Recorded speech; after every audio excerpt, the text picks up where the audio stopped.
Hi friends, welcome back to Snehalok Kannada YouTube channel. ನಾನು ಜಯಶ್ರೀ. ಹೊಸದಾಗಿ ವಿಡಿಯೋಸ್ನ ಯಾರಾದರೂ ನೋಡ್ತಾ ಇದ್ರೆ ಪ್ಲೀಸ್ ಲೈಕ್ ಮಾಡಿ, ಹಾಗೆ ಸಬ್ಸ್ಕ್ರೈಬ್ ಮಾಡ್ಕೊಳ್ಳೋದನ್ನು ಮರಿಬೇಡಿ. ಇದೇ ರೀತಿ ಸಪೋರ್ಟ್ ಮಾಡ್ತಾ ಇರಿ. ಇವತ್ತು ನಾನು ಮಾರ್ನಿಂಗಿಂದನೇ ವ್ಲಾಗ್ನ ಶುರು ಮಾಡಿದ್ದೀನಿ. ಸೊ ಬಿಸಿನೀರನ್ನ ಕುಡ್ದಾಯಿತು, ಹಾಗೆಯೇ ಒಂದು ಡಿಟಾಕ್ಸ್ ಡ್ರಿಂಕ್ ಕೂಡ ಮಾಡ್ತೀನಿ. ಅದಾದಮೇಲೆ ಟಿಫನ್ಗೆಲ್ಲ ರೆಡಿ ಮಾಡಿ ಇಟ್ಕೊಂಡಿದ್ದೀನಿ. ಇವತ್ತು ಟಿಫನ್ಗೆ ತೊಂಡೆಕಾಯಿ ಪಲ್ಯ ಹಾಗೆಯೇ ರೊಟ್ಟಿನ ಮಾಡೋಣ ಅಂತ ಅಂದ್ಕೊಂಡಿದ್ದೀನಿ. So welcome back. ನಿಮ್ಮೆಲ್ಲರಿಗೂ ಕೂಡ ಯಾರಾದರೂ ಹೊಸದಾಗಿ ನೋಡ್ತಾ ಇದ್ರೆ ಪ್ಲೀಸ್ ಸಬ್ಸ್ಕ್ರೈಬ್ ಮಾಡ್ಕೊಳ್ಳೋದನ್ನ ಮರಿಬೇಡಿ.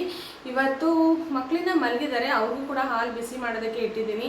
ಎದ್ಮೇಲೆ ಅವ್ರನ್ನೂ ಕೂಡ ರೆಡಿ ಮಾಡಿ ಸ್ಕೂಲ್ಗೆ ಕಳಿಸ್ಬೇಕು. ಸ್ಯಾಟರ್ಡೇ ಇವತ್ತೇನು ಸ್ಕೂಲ್ಗೆ ಹೋಗ್ತಾರೆ ಅಂತ ಅನ್ಕೋತಾ ಇದ್ದೀರಾ. ಬಟ್ ಏನಂತ ಹೇಳಿದ್ರೆ, ಸ್ಯಾಟರ್ಡೇ ಇವತ್ತು ಅವ್ರ ಸ್ಕೂಲಲ್ಲಿ ಒಂದು ಈವೆಂಟ್ ಇದೆ. ಫಾದರ್ಸ್ ಡೇ ಪ್ರಯುಕ್ತ ಅವ್ರಿಗೆ ಅವ್ರ ಅಪ್ಪನ ಕರ್ಕೊಂಡು ಬನ್ನಿ ಅಂತ ಹೇಳಿದ್ದಾರೆ ಸ್ಕೂಲ್ಗೆ. Mothers strictly not allowed, only fathers ಹೋಗ್ಬೇಕಂತೆ. ಅದಕ್ಕೋಸ್ಕರ ಅವ್ರ ಅಪ್ಪ ಜೊತೆ ಅವ್ರು ಹೋಗ್ತಾರೆ ಇವತ್ತು. ಸೊ 9:30 ಟೈಮಿಂಗ್ಸ್ ಬಂದು. ಇನ್ನು ಮಲಗಿದ್ದಾರೆ, ಎದ್ದಿಲ್ಲ. ಸೊ ಇನ್ನು ತುಂಬಾ ಟೈಮ್ ಇದೆ. ಅವರು ಎದ್ದ ಮೇಲೆ ಅವ್ರಿಗೂ ಕೂಡ ರೆಡಿ ಮಾಡಿಬಿಟ್ಟು ಸ್ಕೂಲ್ಗೆ ಕಳಿಸ್ಬೇಕು. ಇವತ್ತು ಫುಲ್ ಡೇ ವ್ಲಾಗ್ನ ಕಂಟಿನ್ಯೂ ಮಾಡೋಣ ಅಂತ ಅಂದ್ಕೊಂಡಿದ್ದೀನಿ. Keep supporting. ನಾನಿಲ್ಲಿ ಬೆಟ್ಟದ ನೆಲ್ಲಿಕಾಯಿನ ಉಪಯೋಗಿಸ್ಕೊಂಡು ಡಿಟಾಕ್ಸ್ ಡ್ರಿಂಕ್ನ ಮಾಡ್ಕೋತಾ ಇದ್ದೀನಿ. ಇದಕ್ಕೆ ನಾನು ಇಬ್ರಿಗಾಗೋಷ್ಟು ಮಾಡ್ತಾ ಇರೋದ್ರಿಂದ ಒಂದು 3-4 ಬೆಟ್ಟದ ನೆಲ್ಲಿಕಾಯಿ ತೊಗೊಂಡಿದ್ದೀನಿ. ಹಾಗೆಯೇ ಸ್ವಲ್ಪ ಪುದೀನ, ಅರಿಶಿನ ಸೇರಿಸಿ ಅದಕ್ಕೆ ಸ್ವಲ್ಪ ಬೆಲ್ಲನ ಸೇರಿಸ್ತಾ ಇದ್ದೀನಿ. ಯಾಕೆ ಅಂತ ಹೇಳಿದ್ರೆ ಬೆಟ್ಟದ ನೆಲ್ಲಿಕಾಯಿ ಸ್ವಲ್ಪ ಒಗ್ರೊಗ್ರಾಗಿರುತ್ತೆ. ಸೊ ನಿಮಗೆಲ್ರಿಗೂ ಗೊತ್ತೇ ಇದೆ, ಅದಕ್ಕೋಸ್ಕರ ನಾನು ಸ್ವಲ್ಪ ಬೆಲ್ಲನ ಸೇರಿಸ್ಕೋತಾ ಇದ್ದೀನಿ. ಕುಡಿಯೋದಕ್ಕೆ ಸ್ವಲ್ಪ ರುಚಿಯಾಗಿರಲಿ ಅಂತ ಅಷ್ಟೇ.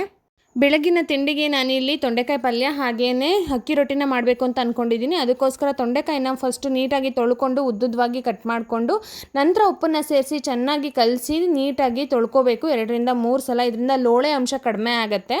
ನೀವು ಈ ಥರ ಡ್ರೈ ತೊಂಡೆಕಾಯಿ ಪಲ್ಯನ ಈಸಿಯಾಗಿ ಕ್ವಿಕ್ಕಾಗಿ ಬೇಗನೆ ಮಾಡ್ಕೊಂಬಿಡ್ಬೋದು. ಮೊದಲಿಗೆ ನಾನಿಲ್ಲಿ ಕಡಲೆ ಬೀಜನ ನೀಟಾಗಿ ಹುರ್ಕೊಂಡು ಅದನ್ನು ಪುಡಿ ಮಾಡಿ ಎತ್ತಿಟ್ಕೊತಾ ಇದ್ದೀನಿ. ನಂತರ ಒಂದು ಪ್ಯಾನ್ಗೆ ಎಣ್ಣೆ, ಸಾಸಿವೆ ಹಾಗೆಯೇ ಜೀರಿಗೆನ ಹಾಕ್ಕೊಂಡು ನಂತರ ಇದಕ್ಕೆ ನಾನು ಮೆಣಸಿನ್ಕಾಯಿನ ಸೇರಿಸ್ಕೊತಾ ಇದ್ದೀನಿ. ಹಸಿರು ಮೆಣಸಿನ್ಕಾಯಿನ ನೀಟಾಗಿ ಫ್ರೈ ಮಾಡ್ಕೊಂಡಾದಮೇಲೆ ನಾನು 3-4 ಈರುಳ್ಳಿನ ಸೇರಿಸ್ಕೊಂಡು ಅದು ನೀಟಾಗಿ ಫ್ರೈ ಮಾಡಿಕೊಂಡು, ನಾನು ಯಾವಾಗಲೂ ಈರುಳ್ಳಿ ಹಾಕಿದ್ಮೇಲೆ ಕರಿಬೇವಿನ ಸೊಪ್ಪನ್ನು ಹಾಕ್ತೀನಿ. ಅದಕ್ಕೋಸ್ಕರ ನಾನು ಇವಾಗ ಕರಿಬೇವಿನ ಸೊಪ್ಪನ್ನು ಸೇರಿಸ್ಕೊತಾ ಇದ್ದೀನಿ. ನಂತರ ಇದಕ್ಕೆ ಚಿಟಿಕೆ ಅರಿಶಿನ ಸೇರಿಸಿ ನೀಟಾಗಿ ಫ್ರೈ ಮಾಡ್ಕೋತಾ ಇದ್ದೀನಿ. ನಂತರ ಇದಕ್ಕೆ ನಾವು ತೊಳೆದು ಕಟ್ ಮಾಡಿ ಇಟ್ಕೊಂಡಿರೋ ಅಂಥ ತೊಂಡೆಕಾಯಿನ ಸೇರಿಸ್ಕೊಂಡು ಸ್ವಲ್ಪ ಫ್ರೈ ಮಾಡಿಕೊಂಡು ಅದಕ್ಕೆ ರುಚಿಗೆ ತಕ್ಕಷ್ಟು ಉಪ್ಪನ್ನು ಹಾಕ್ಬಿಟ್ಟು ನೀಟಾಗಿ ಫ್ರೈ ಮಾಡ್ಕೋಬೇಕಾಗತ್ತೆ. ಹೀಗೆ ಫ್ರೈ ಮಾಡೋದ್ರಿಂದ ತೊಂಡೆಕಾಯಿ ಬೇಗನೆ ಅದು ಸಾಫ್ಟ್ ಆಗುತ್ತೆ. ನೀವು ಕೂಡ ಈ ರೆಸಿಪಿನ ಒಮ್ಮೆ ಟ್ರೈ ಮಾಡಿ, ಸೂಪರ್ ಆಗಿರುತ್ತೆ. ಇದಕ್ಕೆ ನಾನು ನಂತರ ಧನಿಯಾ ಪುಡಿನ ಸೇರಿಸ್ಕೊತಾ ಇದ್ದೀನಿ. 2 ಟೇಬಲ್ ಸ್ಪೂನ್ ಧನಿಯಾ ಪುಡಿ ಹಾಗೆಯೇ 1 ಟೇಬಲ್ ಸ್ಪೂನ್ ಗರಂ ಮಸಾಲಾನ ಸೇರಿಸ್ಕೊಂಡು ನೀಟಾಗಿ ಮಿಕ್ಸ್ ಮಾಡ್ಕೋಬೇಕು.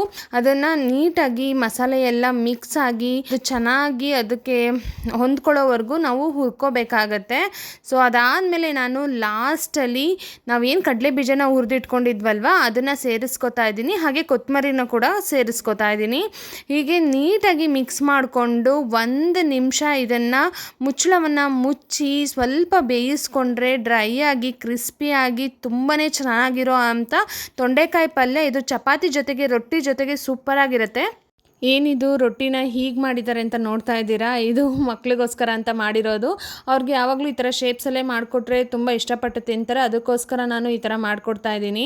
ತನಿಷಾಗೆ ಹಾರ್ಟ್ ಶೇಪ್ ಬೇಕಂತೆ, ಸೋಹನ್ಗೆ ಫ್ಲವರ್ ಶೇಪ್ ಬೇಕು ಅಂತ ಹೇಳ್ದೆ. ಸೊ ಅದಕ್ಕೋಸ್ಕರ ಇಬ್ಬರಿಗೂ ಸಪ್ರೇಟಾಗಿ ನಾನು ಈ ಥರ ಶೇಪ್ಸಲ್ಲಿ ರೊಟ್ಟಿನ ಮಾಡಿಕೊಟ್ಟಿದ್ದೀನಿ. ಮಕ್ಕಳು ಟಿಫನ್ನ ತಿನ್ಕೊಂಡು ಸ್ಕೂಲ್ಗೆ ಹೋದರು. ನಂತರ ನಾನು ಇಲ್ಲಿ ನಮಗೆ ಅಂತ ರೊಟ್ಟಿನ ಮಾಡ್ಕೋತಾ ಇದ್ದೀನಿ. ಕಿಚನ್ನ ಕ್ಲೀನ್ ಮಾಡಿಬಿಟ್ಟು ತಿಂಡಿನ ತಿಂದೆ. ಅಷ್ಟರಲ್ಲಿ ಸ್ಕೂಲಿಂದ ಮಕ್ಕಳು ಬಂದರು. ಎಲ್ಲ ಹೋಗಿದ್ರಿ, ಮುಗಿತೇನ್ರಾ? ಏನು ಹಾಂ ಸೋತ್ರಾ? ಯಾಕೆ? ಗ್ರೂಪ್ ಟೀಮ್ ಅಲ್ವೇ ಎಲ್ಲರೂ ಆಡ್ಬೇಕಲ್ವಾ? ಏನು ಆಟ ಆಡ್ಸಿದ್ರು? ಸುಮ್ಮನೆ ನಂಬರ್ ಹಾಕೋದು.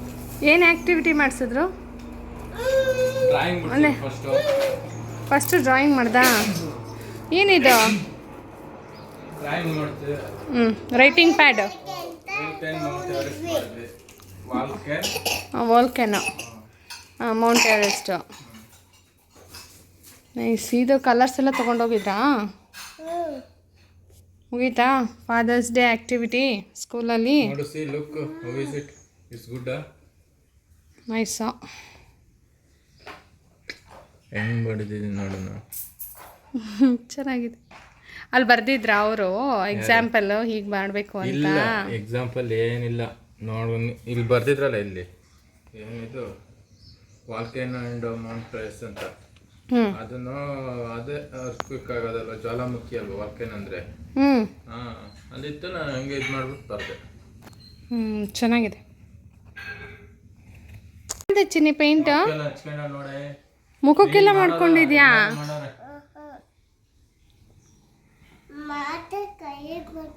ಆ ಕಲರ್ಸ್ ಆಗ್ಲಿಲ್ವಾ? ಅದಕ್ಕೆ ಬೇರೆ ಕಲರ್ ತಗೊಂಡೋದ್ರಾ? ಸೋಹನ್ ನೀನೇನ್ ಮಾಡ್ದೋ? ನಿನಗೆ ಈ ಥರ ಬರೆಯಕ್ಕೆ ಬರುತ್ತೇನೆ ಬರುತ್ತೆ ಬರೀ ನೋಡೋಣ ಈ ತರ ಸ್ಕೆಚ್ ಡ್ರಾಯಿಂಗ್ ವಿವೋ ಅದು ಆ ಕಾರ್ನರ್ ಅಲ್ಲಿ ಹಂಗೆ ಕಟ್ ಮಾಡಿರೋ ತರ ಬರ್ಬೇಕು. ಬ್ರೇಕ್ ಬರುತ್ತಾ? ಬರುತ್ತೆ. ಪಾಸಿಬಲ್ ಬರಲ್ವಾ ಚಿನ್ನಿ? ನನಗೆ ಸೋಹನ್ ಹೇಳ್ತಾನೆ ಅವನಿಗೆಲ್ಲ ಡ್ರಾಯಿಂಗ್ ಎಲ್ಲ ಬರ್ಕೊಡ್ತೀನಲ್ವಾ ನಾನು. ಈ ತರ ಬರೆಯಕ್ಕೆ ಅಮ್ಮಂಗೆ ಬರತ್ತಾ ಬರಲ್ವಾ ಹೇಳು? ನಾವು ಈ ತರ ಯಾರು ಮಾಡಿಲ್ಲ ಅಲ್ವಾ ಸೋನು? ಬರುತ್ತಲ್ಲ ನಂಗೆ. ನಮ್ಗೆ ಯಾರು ಅವ್ರ ಮ್ಯಾಮ ತುಂಬ ಚೆನ್ನಾಗಿ ಮಾಡಿದ್ದೀರಾ ಅಂದ್ರೆ ಸೋಹನ್. ನೀನೇನು ಮಾಡಿದೆ? ನನಗೆ ಗೊತ್ತಿಲ್ಲ ಅಂದರೆ ತನಿಷಾ ಹೇಳ್ಕೊಡ್ತಾಳಂತೆ ನನಗೆ ಹೇಗೆ ಬರೆಯೋದು ಅಂತ. ಅವ್ಳು ನೋಡ್ಕೊಂಡಿದ್ದಾಳಲ್ವ. ಸುಮ್ಮನೆ ತೆಗಿಬೇಡ ರೈಟಿಂಗ್ ಪ್ಯಾಡ್, ಏನಕ್ಕೆ ತೆಗಿತಾ ಇದೆಯಾ? ಹಂಗೆ ಇರಲಿ, ಹಾಗೆ ಇದ್ರೆ ಚೆನ್ನಾಗಿರುತ್ತೆ. ಪೆನ್ಸಿಲಲ್ಲೆಲ್ಲ ಬರೀತಾಳೆ ತನಿಷಾ, ಸುಮ್ಮನೆ ಇರೋ. ಕವರ್ ಹಾಗೆ ಇರಲಿ, ಸುಮ್ಮನಿರೋ.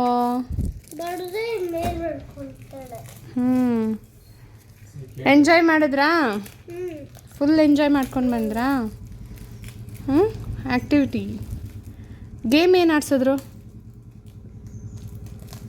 ಕೈಗೆ ಸರ್ಕಲ್ ಮಾಡಿ ಕೈ ಸಿಗಾಕೊಳ್ಳೋದು,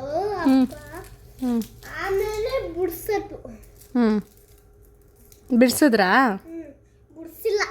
ಬಿಡಿಸಿಲ್ವಾ?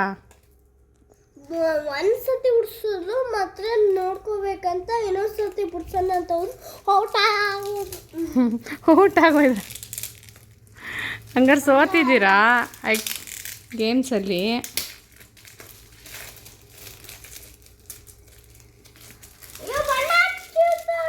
ಪೇಂಟ್ ಅದಕ್ಕೆಲ್ಲ ಮಾಡಬಾರ್ದು ಚಿನ್ನಿ, ಸಾಕು. ಎತ್ತಿಡಮ್ಮ.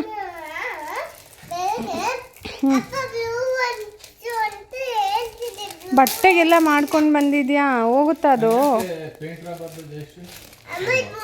ಹಾಂ,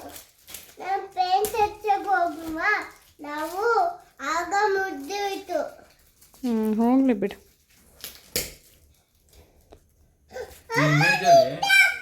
ಏನು ಕಾಣಿಸ್ತಾ ಇದೆ? ಯಾವ ಥರ ಇದೆ?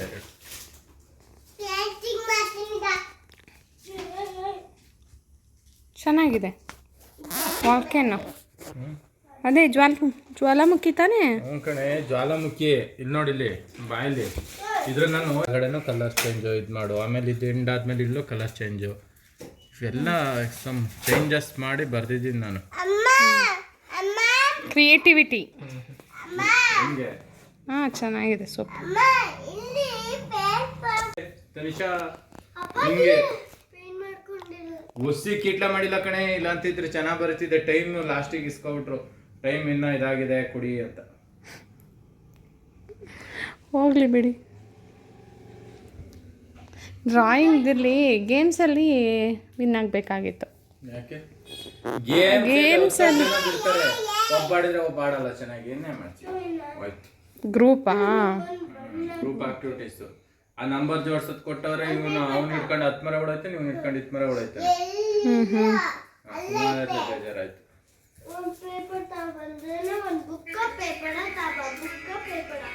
ಮಧ್ಯಾಹ್ನ ಸ್ವಲ್ಪ ಹೊರಗಡೆ ಹೋಗೋದಿತ್ತು ಅಂತ ಹೇಳಿಬಿಟ್ಟು ಬಟ್ಟೆನೆಲ್ಲ ಎತ್ತಿಟ್ಕೋತಾ ಇದ್ದೀನಿ. ಟೆರೆಸ್ ಮೇಲೆ ಒಣಗಾಕಿ ತುಂಬಾ ದಿನಗಳಾಗೋಯ್ತು. ಯಾಕೆ ಅಂತ ಹೇಳಿದ್ರೆ ಮಳೆ ಅವಾಗವಾಗ ಬರ್ತಾನೆ ಇರುತ್ತೆ, ಯಾವಾಗ ಬರುತ್ತೆ ಯಾವಾಗ ಸ್ಟಾಪ್ ಆಗುತ್ತೆ ಅನ್ನೋದೇ ಗೊತ್ತಾಗಲ್ಲ. ಅದಕ್ಕೋಸ್ಕರ ಮನೆ ಪಕ್ಕದಲ್ಲೇ ಹೀಗೆ ದಾರಗಳನ್ನ ಕಟ್ಕೊಂಡು ಇಲ್ಲಿ ನಾನು ಬಟ್ಟೆಗಳನ್ನ ಒಣಗಾಕೋತಾ ಇದ್ದೀನಿ. ಮಳೆ ಬಂದರೆ ಇಲ್ಲೂ ಕೂಡ ನೀರು ಸಿಡಿಯುತ್ತೆ ಅಂತ ಹೇಳ್ಬಿಟ್ಟು ಎತ್ತಿಟ್ಟು ಹೋಗ್ಬಿಡೋಣ, ಎಲ್ಲರೂ ಚೆನ್ನಾಗಿ ಒಣಗಿದೆ ಅಂತ ಹೇಳ್ಬಿಟ್ಟು ಎತ್ತಿಡ್ತಾ ಇದ್ದೀನಿ. ದೊಡ್ಡ ಟಾಸ್ಕು ಎಲ್ರಿಗೂ ಕೂಡ, ಹಾಗೆಯೇ ನನಗೂ. ಸೊ ಮತ್ತೆ ಮಳೇಲಿ ನೆಂದರೆ ಮತ್ತೆ ಒಂದಿನ ತೊಗೊಳುತ್ತೆ ಒಣಗೋದಕ್ಕೆ. ಯಾಕೆಂದರೆ ಇಲ್ಲಿ ಬರೀ ಗಾಳಿಗೆ ಒಣಗೋದಲ್ವ, ಬಿಸಿಲು ಬೀಳಲ್ಲ ಅಲ್ವಾ. ಅದಕ್ಕೋಸ್ಕರ ನಾನು ಬಟ್ಟೆಗಳನ್ನೆಲ್ಲ ಎತ್ತಿಟ್ಬಿಡೋಣ ಅಂತ ಎತ್ತಿಟ್ಕೋತಾ ಇದ್ದೀನಿ. ಲ್ಯಾಪ್ಟಾಪ್ನ ಸರ್ವಿಸಿಗೆ ಕೊಟ್ಟಿದ್ವಿ. ಸೊ ಹಾಗಾಗಿ ಮಧ್ಯಾಹ್ನ ಮೇಲೆ ಫ್ರೀ ಆಗಿದ್ದೀವಲ್ಲ, ಹೇಗಿದ್ರು ಹೋಗಿ ತೊಗೊಂಡು ಬಂದುಬಿಡೋಣ ಅಂತ ಹೊರಟ್ವಿ. ಲ್ಯಾಪ್ಟಾಪಲ್ಲಿ ಕೆಲವು ಕೀಸ್ ವರ್ಕ್ ಆಗ್ತಿರ್ಲಿಲ್ಲ, ಅದಕ್ಕೋಸ್ಕರ ಅದನ್ನು ಸರ್ವಿಸಿಗೆ ಕೊಟ್ಟಿದ್ದು. ಇಲ್ಲಿಂದ ಸ್ವಲ್ಪ ದೂರನೇ, ಸೊ ಅದಕ್ಕೋಸ್ಕರ ಕಾರಲ್ಲಿ ಹೋಗಿದ್ದು. ತನಿಷಾ ಸರಿಯಾಗಿ ಕುತ್ಕೋ, ಅಪ್ಪ ಲ್ಯಾಪ್ಟಾಪ್ ತಗೊಂಡು ಬರ್ತಾರೆ. ಕುತ್ಕೋ, ಕೆಳಗಡೆ ಕುತ್ಕೋ. ಹಳೆ ಲ್ಯಾಪ್ಟಾಪ್ ಹೊಸದು ಹೊಸದ ಸರ್ವಿಸಿಗೆ ಕೊಟ್ಟಿರೋದು. ಹಳೆದು ಇಲ್ಲ, ಹಳೇದದು ಹೋಯ್ತಲ್ಲ. ಅಮ್ಮ ಹಳೆದ ಹೊಸದ ಹಳೇದೇ ಮನೇಲಿತ್ತಲ್ಲ, ಅದನ್ನು ಸಿಲ್ವರ್ ಕಲರು, ಅದನ್ನು ಸರ್ವಿಸಿಗೆ ಕೊಟ್ಟಿರೋದು. ಕೀ ವರ್ಕ್ ಆಗ್ತಿರ್ಲಿಲ್ಲ, ಅದಕ್ಕೆ. ಸರ್ವಿಸ್ ಮಾಡಿದ್ದಾಗಿದೆ, ಬಂದು ತೊಗೊಂಡೋಗಿ ಅಂತ ಕಾಲ್ ಮಾಡಿದರು. ಹಾಗಾಗಿ ಹೆಂಗಿದ್ರು ಫ್ರೀಯಾಗಿದ್ವಿ ಅಲ್ವಾ. ಅದು ಅಲ್ಲದೆ ಲ್ಯಾಪ್ಟಾಪ್ ಇಲ್ಲದೆ ಸ್ವಲ್ಪ ಕೆಲಸಗಳೆಲ್ಲ ಹಾಗೆ ಪೆಂಡಿಂಗ್ ಉಳ್ಕೊಂಡ್ಬಿಟ್ಟಿದೆ. ಸೊ ಅದಕ್ಕೋಸ್ಕರ ಮೊದಲು ಲ್ಯಾಪ್ಟಾಪ್ ತೊಗೊಂಡು ಬಂದುಬಿಡೋಣ ಅಂತ ಹೋಗಿ ತೊಗೊಂಡು ಬಂದ್ವಿ. ಇಲ್ಲಿಗೆ ವ್ಲಾಗ್ನ ಎಂಡ್ ಮಾಡ್ತಾಯಿದ್ದೀನಿ. ನಿಮ್ಗೆ ಇಷ್ಟ ಆಗಿದ್ದರೆ ಪ್ಲೀಸ್ ಸಬ್ಸ್ಕ್ರೈಬ್ ಮಾಡಿ.